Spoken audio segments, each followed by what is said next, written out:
It all started with a simple set of wind chimes. To many, they were nothing more than an innocent decoration, a way to bring a little melody to a quiet afternoon. But to her they were much more. The soft, tinkling sounds of the wind chimes were her escape, her reminder that she had carved out a peaceful space in her life. The gentle breeze, the sound of the chimes, and the rustling of the leaves in her garden formed a sanctuary where she could forget about the stresses of the world.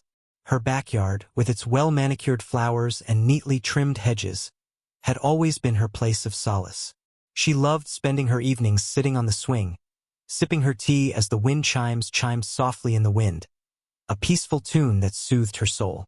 It was a simple joy, but it was hers. But then, one morning, it happened. She woke up to a quiet, still backyard. The soft melody she had come to love was absent. The wind chimes were gone. At first, she thought perhaps they had blown away during a storm, but after checking the garden thoroughly, she knew that wasn't the case. The chimes had been taken. It wasn't the first time something small had gone missing. Over the past few weeks, she had noticed a few odd things. Her favorite garden gnome was tilted in an odd way. The birdbath she'd recently placed near the fence had been moved, and now this. But this time it was different. The wind chimes had always been her most cherished possession in the yard, and losing them felt like a violation. She looked around her backyard, feeling a sense of injustice. Who could have taken them? Why? They weren't valuable, just simple, inexpensive wind chimes that she had bought from a local shop. But to her, they were irreplaceable. She spent the next few days retracing her steps, trying to figure out if she'd misplaced them or if they had indeed been stolen. She even knocked on a few neighbors' doors, asking if they had seen anything suspicious. No one had noticed anything unusual. Most of them didn't even seem to care about the theft. But she couldn't let it go. Whoever took her wind chimes had crossed a line. It wasn't long before she began to suspect the neighbor next door, Karen. Karen was everything she wasn't: loud, abrasive, and ever ready to complain about the smallest things. She had never quite understood Karen's obsession with perfect order in the neighborhood, always trying to enforce rules that weren't even written down. She had once complained about the way her garden gnomes were placed, calling them tacky and out of place. But this was personal. Karen had always been on her case about something. The way the flowers in her garden leaned toward the sun, the color of her front door, the way her bird baths seemed to clutter the space. Nothing was ever quite right in Karen's eyes. And now her wind chimes were gone. It was hard to imagine anyone else taking them. She knew Karen had been eyeing her garden for months, always commenting on the unusual items she chose to decorate with. The chimes had been the final straw. They weren't just decorative, they were a symbol of freedom, of peace. And Karen hated them. She spent the next few days in quiet contemplation, unsure of how to handle the situation. It wasn't in her nature to retaliate, but this time, she felt a fire stirring inside her. What if, instead of letting this go, she did something that would truly make a statement? She had always believed in the idea of peaceful rebellion, of standing firm in her beliefs without being confrontational. But now, she saw the theft as a direct challenge to her right to exist peacefully in her own home. She wasn't going to let Karen or anyone dictate what she could or couldn't have in her own yard. As she walked through the aisles of the local hardware store later that week, an idea began to form in her mind. Why not double down? What if, instead of just replacing the wind chimes, she made an even bigger statement? What if she flooded her backyard with so many wind chimes that they couldn't be ignored? The more she thought about it, the more it felt like the perfect plan. She would not only replace the stolen chimes but create a wind chime symphony so loud, so constant, that it would drive Karen next door to the brink of insanity. After all, she wasn't going to be the only one losing her peace. She grabbed her cart and started loading it up with chimes. Dozens of them, maybe more. Each one was slightly different from the next, with different sizes, materials, and shapes. She didn't care about the cost or the aesthetic anymore. This was no longer about beauty. It was about making her presence known. The larger, the louder, the better. By the time she had filled her cart with over 100 chimes, she felt a surge of satisfaction. The more she imagined it, the more it felt like the right thing to do. She had been wronged, and now she was going to reclaim her space and her sound. The Karen thought she could take something from her and get away with it. She had another thing coming. The next day, the installation began. She spent hours in her backyard, carefully placing each chime in a line along the fence, hanging them from the trees, and even attaching a few to the side of her house. She made sure they were spaced perfectly so that, no matter where the wind blew, the chimes would create a constant sound. By the time she was finished, her backyard was almost unrecognizable. It was a wall of chimes, hundreds of them, all catching the wind in different ways. The sound was overwhelming, a constant, rhythmic tinkling that filled the entire space. She stood back and admired her work. It was both beautiful and terrifying, a cacophony of sound that would never stop. The chimes would ring in the morning, they would ring in the afternoon, and they would ring into the night. There was no escaping them. As she stood there, watching the wind play its melody across her new wall of chimes, she couldn't help but smile. It felt good to take control, to stand up for her right to live in peace. She wasn't sure how Karen would react, but one thing was for sure. She was about to find out. But as the wind began to pick up, carrying the sound of the chimes over the fence and into Karen's yard, she knew it was only a matter of time before Karen noticed. The game was on. The next chapter of her peaceful rebellion was about to begin. The wind chimes were a spectacle, a beautiful chaos, a masterpiece that she had crafted with such intention. Every gust of wind that swept through her backyard seemed to breathe life into them. The sound was mesmerizing, yet relentless, like the very rhythm of nature itself. From the outside, it was a picture of serene tranquility. From within, it was a constant, ever-present hum that could never be ignored. At first, she reveled in the sound. It was the sound of defiance. She had created something that, no matter what anyone thought, would never be taken from her again.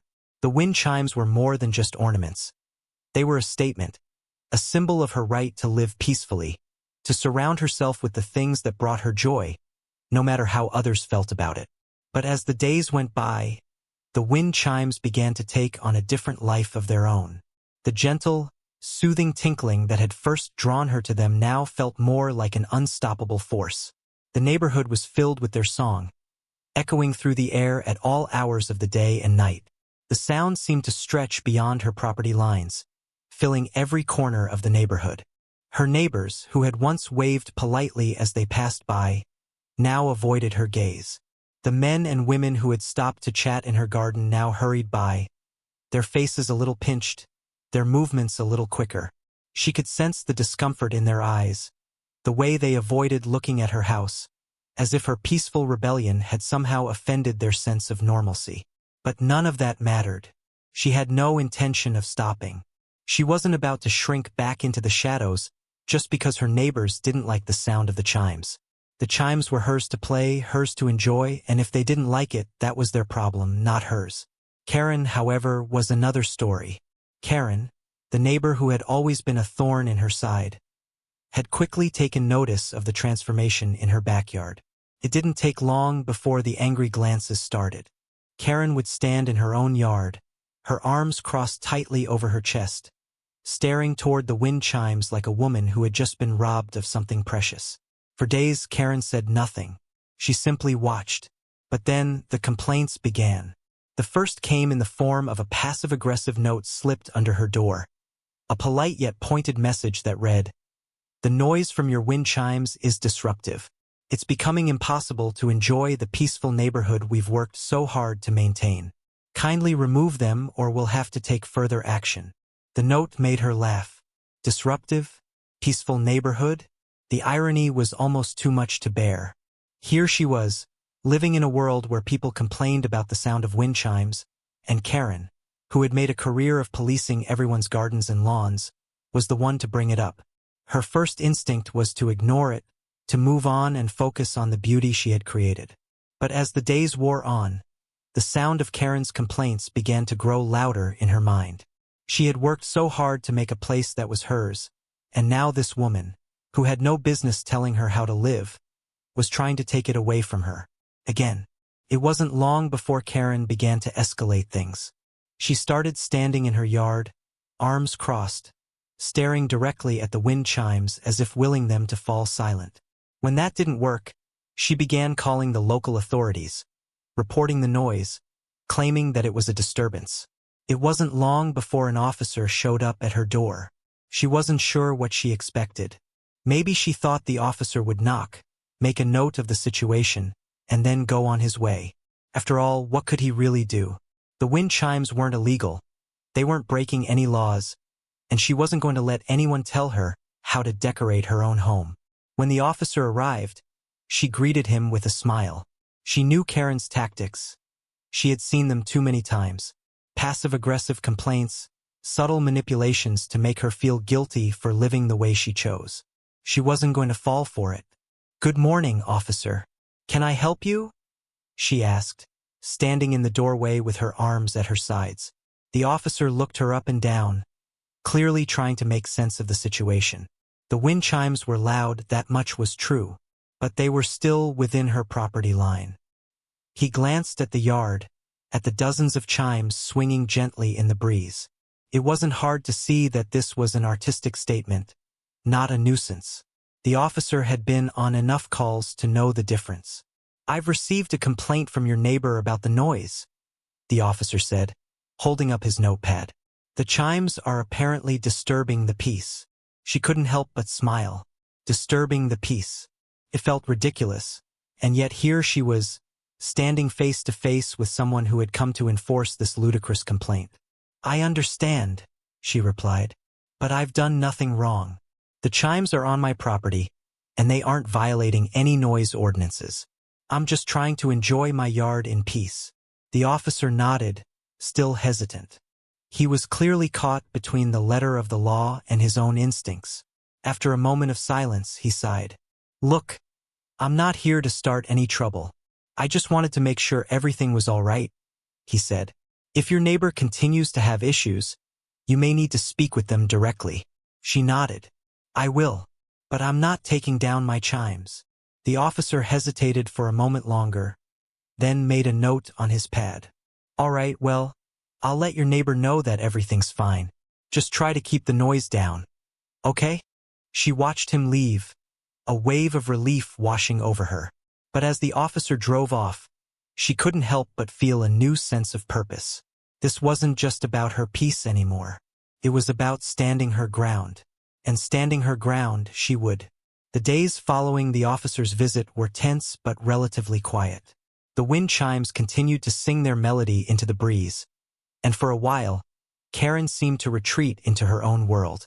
She'd given her complaint, it had been addressed, and now it seemed like she was biding her time, waiting for the next opportunity to strike. But she hadn't gone away, not by a long shot. From the moment Karen stepped back inside her house that day, her quiet, simmering frustration transformed into a quiet determination. It was clear to her now that the polite notes and passive complaints weren't going to work. This woman, her neighbor, wasn't going to back down so easily. If Karen wanted peace, she would have to be much more direct. The first sign of Karen's new approach came when she started sending more formal letters, each one increasingly more aggressive. At first, they seemed almost comical, like a sad attempt to appear in control. The letters mentioned various complaints, from auditory nuisance to a general disturbance of the atmosphere of the neighborhood. But each one was more impersonal than the last. It was clear that she wasn't just upset about the wind chimes anymore. This had become about control. By the fourth letter, the tone had shifted. Karen threatened legal action, citing local noise ordinances that hadn't been broken and complaining that her peace was being continually disrupted. She even had the audacity to claim that the wind chimes were a violation of the neighborhood's aesthetic guidelines, even though they weren't permanent fixtures or eyesores. Still, she refused to back down. The audacity of the HOA Karen, who lived just a few doors down, to keep pushing her complaints was laughable. It was as though Karen thought she had the power to dictate how everyone in the neighborhood lived their lives. But instead of feeling afraid or intimidated, she felt more emboldened than ever. Karen had made her first move, but this woman wasn't going to be cowed into submission. She had her wind chimes, and she was going to enjoy them without apologies. She had no plans to remove them, no plans to quiet the sound they made. and she wasn't about to let Karen's petty attempts control her life. The wind chimes weren't just her peaceful retreat anymore. They had become a symbol of her rebellion, a symbol that no one, not even Karen, could take away from her. And with every gust of wind, every sweet note that floated through the air, she felt herself growing stronger. The more Karen complained, the more determined she became to show Karen, and anyone else who might try to silence her, that she wasn't going to give in. In the days that followed, Karen's behavior grew even more erratic. She was no longer content to simply sit in her house, glaring through the windows. She began to step outside regularly, standing in her yard, her arms crossed tightly, staring over at the wind chimes as though they were the source of all her frustration. Every time a gust of wind would blow through, Karen's face would contort with irritation, her eyes narrowing, as though she could will the chimes to stop. But nothing stopped. The wind chimes rang louder than ever before, their melodies filling the air, amplifying Karen's irritation. And it became clear that Karen wasn't just irritated by the noise. She was livid. Her every movement when she stood outside seemed to scream her dissatisfaction, as though she thought she could wish the chimes out of existence. It wasn't long before Karen escalated once more. One afternoon, as the wind chimes danced on the breeze, she marched over to her neighbor's front door, furious, ready to confront her once and for all. But her neighbor was ready too. Karen had no idea what was coming. From the moment Karen knocked on the door, there was a shift in the atmosphere. The wind chimes continued their soft chorus in the background, but now they took on a new meaning. It wasn't just an innocent act of defiance. It was a reminder of the stubbornness she was about to face. The door opened, and Karen stood there, hand on her hip, eyes blazing, prepared for a showdown. But she didn't get the confrontation she expected. Instead, her neighbor stood tall, a calm smile playing on her lips. She wasn't angry, nor was she intimidated.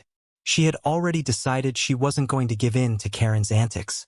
Karen's gaze flickered to the wind chimes, then back at her neighbor, searching for signs of weakness. But there was none. Karen opened her mouth, ready to unleash another volley of complaints. But then something stopped her. It wasn't a single comment or a sharp retort. It was the realization that no matter what she said, it wasn't going to change anything. The wind chimes weren't going anywhere, and the truth hit Karen like a wave. She wasn't in control. As Karen stood there, fuming, her neighbor could feel a sense of victory beginning to build. Karen's facade of authority was crumbling before her eyes. It was clear now that Karen wasn't just trying to stop the chimes. She was trying to control every aspect of her life, and it wasn't working. Karen left that day without another word. But she wasn't done. No, this was just the beginning. She had thrown all her cards on the table, and now she was forced to reassess. The next step was going to be bigger, more drastic, but one thing was clear. This was no longer just about a wind chime.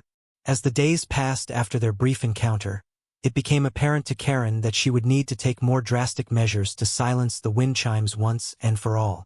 The chimes, now a constant presence in the neighborhood, had become a thorn in her side, a reminder of the control she had lost. But the worst part of it all was that no matter how much she tried to ignore them, she couldn't.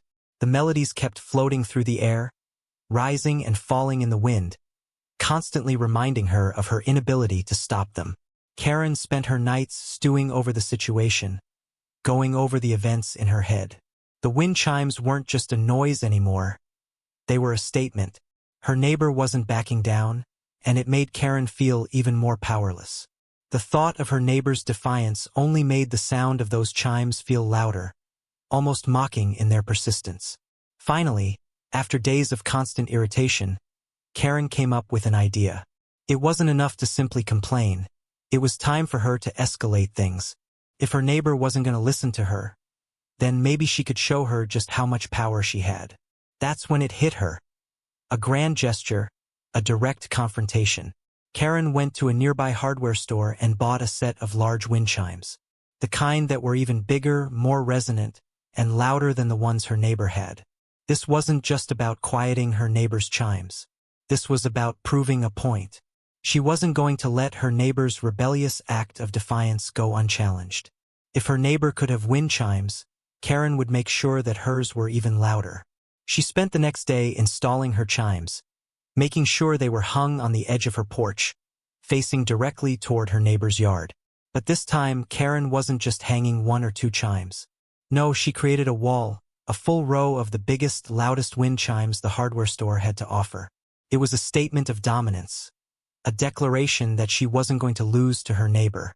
If the wind chimes weren't going to stop, then Karen would do everything she could to make her neighbor regret ever hanging them in the first place. The larger chimes rang out with a deep, booming sound every time the wind picked up, creating a deafening wall of noise. At first, Karen was pleased with the result. She stood back and admired her work, the echoes of her new wind chimes ringing through the air. She could already imagine the look on her neighbor's face when she heard them. There would be no mistaking the power of Karen's wall of chimes. It was bold, it was loud, and it would show her neighbor that she could play the same game and win. But as she stood there, satisfaction on her face, a flicker of doubt crossed her mind. She hadn't heard the chimes yet. How would her neighbor react? Would she back down, as Karen expected? Or would she double down on her defiance? Later that day, Karen waited for the moment when her neighbor would be outside, hoping for a reaction. And sure enough, around dusk, she saw her neighbor step out into the yard. The woman didn't look over at Karen's porch at first, but when the wind picked up, the sound of the chimes began to dominate the air. The melody that had once been so soothing now clashed against the new, powerful clangs of Karen's chimes. They were louder, stronger, overpowering. Karen watched from her window, eagerly waiting for the moment when her neighbor would be forced to acknowledge the noise. But her neighbor didn't flinch. Instead, she simply walked toward the back of her yard, looking up at the sky, her expression unreadable. The wind chimes continued to clang, the noise growing with every gust of wind. And yet Karen saw nothing. No sign of defeat, no reaction. The woman didn't seem the least bit bothered by the symphony of sound that filled the air. She wasn't panicking, covering her ears, or running inside in frustration. Instead, she stood there, unfazed, completely unaffected. Karen's stomach sank. This wasn't how it was supposed to go. She had expected her neighbor to fold, to come running over to her, begging for peace and quiet. But instead, the woman seemed to grow more resolute in her quiet defiance. There was no sign of surrender, no look of regret. It was as if Karen's chimes didn't even matter. The realization hit her like a ton of bricks. She had miscalculated. The chimes, her weapon of noise, weren't having the effect she had hoped for. Instead of being silenced, her neighbor had turned her peaceful rebellion into something even more defiant, something she couldn't easily undo. The wall of wind chimes had, in fact, become a catalyst. Her neighbor was now stronger, more determined than ever to keep her chimes hanging. Karen tried to tell herself that she had won. After all, her chimes were louder, more powerful, and certainly more noticeable. But deep down, she knew it was a hollow victory. The chimes were no longer just a noise. They had become a reminder of her own desperation. And that was when it hit her. If the wind chimes were going to keep ringing in her neighbor's yard, then it was time to escalate even further. It wasn't just about making noise anymore. It was about taking back control, about showing her neighbor who was truly in charge. But this time, Karen's plan wasn't going to stop at just wind chimes. It was time to up the ante. Once again. The next morning, as the sun began to rise, Karen found herself standing on her porch once again, looking out over the row of chimes she had so proudly installed. The wind had died down, but the air felt heavy. For the first time since she'd hung the chimes, she began to question whether she had done the right thing. She had wanted to send a message, a strong, decisive message, but now that message felt incomplete. It wasn't having the effect she had hoped for. The chimes were loud, yes, but they weren't driving her neighbor to act in the way Karen had imagined. If anything, they were just a reminder of her own obsession, a need to control something, anything, in a world that often felt out of her grasp. Karen couldn't help but feel defeated. She had been so sure that the chimes would break her neighbor's will, but the woman had stood firm. Instead of retreating, the neighbor seemed even more resolute in her stance. Karen could barely stand it. How could she possibly compete with someone who refused to be moved by such an aggressive display? As the day wore on, Karen's frustration turned into something darker. A deep, simmering anger. It wasn't just about the wind chimes anymore. It was about her neighbor's defiance, her refusal to bend to Karen's will. The woman was winning. Karen could feel it in the pit of her stomach. The chimes, which she had thought would be her triumphant moment, had only served to amplify her sense of powerlessness. By late afternoon, Karen was pacing back and forth in her living room, muttering to herself. She had to do something, anything, to regain control. This battle, she told herself, wasn't over. If her neighbor wasn't going to back down, then neither would she. She had already made her statement. Now it was time for the next phase. Karen stood in front of her window, staring at her neighbor's yard. The woman was outside again, sitting calmly on her porch, completely unaware of the storm brewing next door. Her gaze seemed unfazed, as though Karen's efforts didn't even register. The calmness of it all enraged Karen. How could someone be so unmoved, so unaffected? The answer was simple, though. Her neighbor wasn't just unaffected by the chimes. She had already anticipated this escalation. The woman had outlasted Karen's initial attempt, and now Karen could see that there was only one way to break through the resistance. She had to hit harder. That's when Karen's mind clicked into overdrive. She was done with the noise, done with the chimes. This wasn't about them anymore. It was about winning. It was about reclaiming her neighborhood and her dignity from this woman who had dared to challenge her. Without wasting any time, Karen grabbed her phone and called the local hardware store. This time, she wasn't asking for just a few chimes. No, this time, she was ordering an industrial-strength sound system. Loudspeakers, amplifiers, the whole kit and caboodle. She wasn't going to simply make noise. She was going to drown out the entire block. Karen grinned to herself as she hung up the phone. The chimes would no longer be the weapon of choice. They would be background noise to the new plan, a full-blown auditory attack. That evening, the delivery truck pulled up in front of Karen's house. The workers unloaded box after box of high-powered speakers, subwoofers, and amplifiers. Karen barely contained her excitement as she watched the equipment being set up on her porch. Each speaker was placed carefully, strategically, facing her neighbor's yard. There was no escape for the woman this time. Karen was going to make sure of it. By the time the sun set, Karen had everything in place. She was ready. The speakers were aimed at the fence dividing their yards, and the amplifiers were wired in carefully. All that was left was to push the button. As Karen sat in front of the console, her fingers hovering over the controls, she felt a surge of power rush through her. This was it. This was her victory. No more wind chimes. No more subtlety. This was going to break her neighbor once and for all.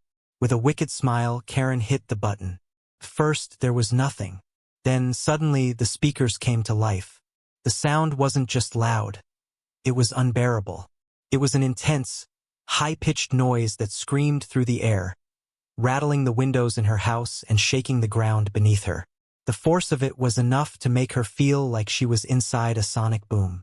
Karen leaned back in her chair, satisfaction washing over her as the noise pierced through her neighbor's yard. She had done it. The sound filled the air like 100 jackhammers, unrelenting and deafening. No one would be able to ignore this, but it didn't take long before her triumph turned to disbelief. She could see the faintest movement in her neighbor's yard through the window. The woman wasn't running inside. She wasn't covering her ears or retreating from the onslaught. She was simply sitting there, unbothered, watching the chaos unfold with a strange, almost amused expression. Karen's heart began to race. She had expected her neighbor to panic, to come rushing over and demand that she stop, to retreat from the sheer force of the noise. But instead, the woman simply sat there, watching. How was she so calm? Why wasn't she reacting? Frustration bubbled up inside Karen once again. She couldn't understand it. Was her neighbor immune to her attacks? Did she not care about the noise at all? Karen stood up, pacing the room again. This wasn't supposed to happen. This was her victory. This was her moment. Why wasn't her neighbor reacting the way she was supposed to? As the night went on, the sounds continued. The speakers blared without pause, filling the air with a cacophony of noise that never seemed to stop. Karen's plan had backfired. Instead of breaking her neighbor, she had pushed herself to the edge of insanity. It was clear now. The war wasn't over. In fact, it had only just begun. The night seemed endless. Karen paced the floor, her mind racing. The noise, relentless and deafening, rattled her nerves. She had expected her neighbor to break, crying out, demanding that she stop, calling the authorities, anything. But instead, there was only silence from the other side of the fence. The woman had sat there, unmoved, staring back at her through the chaos. Karen couldn't understand it. The blaring sound from the speakers was now a permanent presence in Karen's mind, ringing in her ears even when the speakers fell silent for a split second. She had gone to such extremes to break her neighbor's will, and now it seemed like she was the one on the edge of breaking. With each passing minute, frustration mounted. Karen stood near the window, staring out at her neighbor's house. The woman had long since stopped sitting on her porch, but Karen didn't know where she had gone. All Karen could see was the dark outline of the house across the yard, the faintest movement in the shadows. There was no sign of retreat, no indication that her neighbor had been affected in any way by the sonic storm that had invaded their neighborhood. It was maddening. A thought suddenly flashed into Karen's mind. Maybe she's playing a long game. Maybe her neighbor was pretending not to care, pretending to be unaffected. But that couldn't be it. Could it? Karen's grip tightened on the windowsill as a feeling of dread settled in her chest. The realization was slowly dawning on her. She had underestimated her neighbor from the beginning. This woman wasn't like the others Karen had dealt with before. She wasn't breaking. She wasn't being driven out by noise, by chaos, by confrontation. And now Karen could see it. Her own strategy had backfired. Hours later, after what felt like an eternity, Karen was startled by a soft knock on her front door. She froze for a moment, wondering who would dare approach her house at this hour. The noise had been so intense. Surely anyone near enough to hear it would have been either driven indoors or calling the police by now. Karen cautiously walked to the door, her hand hovering over the handle. She peeked through the peephole and saw nothing but the silhouette of a figure standing outside. Her heart pounded. Was it her neighbor? Had she finally come to confront her? Taking a deep breath, Karen opened the door. To her surprise, it wasn't her neighbor standing there. It was a man, a tall, middle-aged figure with a stern face and a clipboard in his hands. Karen's eyes flickered over him, her mind racing. Who was this? The man spoke, his voice calm but firm. "I'm from the city zoning office," he said. "We've received several complaints about the noise pollution from your property." Karen blinked, her stomach sinking. Complaints? Already? Had it already gone that far? Before she could say anything, the man continued. "We've been instructed to assess the situation and ensure that it complies with local ordinances." Karen stood frozen for a moment, trying to process what was happening. She had gone too far. She had tried to use the law as a weapon, to enforce her own brand of control over her neighbor's peaceful life. But now it seemed like the law was turning against her. The man continued, seemingly oblivious to the turmoil inside Karen's head. "This level of noise is not permitted under local sound ordinances. If this continues, you will face legal consequences." Karen's breath caught in her throat. Legal consequences. She had never expected it to go this far. She had thought she was in the clear. She had thought that, by making the noise unbearable, she would force her neighbor to surrender, to back down, to call it quits. But now, standing on her doorstep with the zoning officer in front of her, Karen realized that the real battle had just begun. The laws were on her side, or so she thought, but she could no longer ignore the consequences of what she had unleashed. The man handed her a form. "You'll need to attend a hearing. It's scheduled for next week." Karen took the form, her hands trembling slightly. The man turned and walked away, leaving Karen standing in the doorway, holding the form that could be the end of her plan. She closed the door slowly, the weight of the situation settling over her like a dark cloud. She had overestimated her power, overestimated her ability to push someone to their breaking point. And now the law was coming for her. She had no choice but to comply. As she sat down on the couch, she held her head in her hands, the reality sinking in. The game had changed, and she was no longer in control. The days leading up to the hearing were a blur. Karen consulted with a lawyer, preparing for the worst. The complaints against her were legitimate, and she knew she couldn't dismiss them. She wasn't just fighting her neighbor anymore. She was fighting the city, the law, and possibly her own reputation. The chimes, the noise, the power she had wielded, it was all slipping away. When the day of the hearing arrived, Karen walked into the courtroom with a sense of resignation. She had fought tooth and nail, but she knew she had already lost. The law was too strong, too unwavering. It wasn't about wind chimes anymore. It was about noise, and that was something no one could ignore. As the case went on, Karen sat in silence, the weight of her actions crashing down on her. She had thought she could bend the world to her will, but now it was clear. The world had turned back on her. And just when she thought the worst had passed, the final blow came. The zoning officer, who had been nothing more than a bystander until now, stood up. He turned to the judge and said, "We recommend an immediate cease and desist order." The judge nodded, and Karen's heart sank. The sound, the noise, the relentless symphony. It was over. She had lost.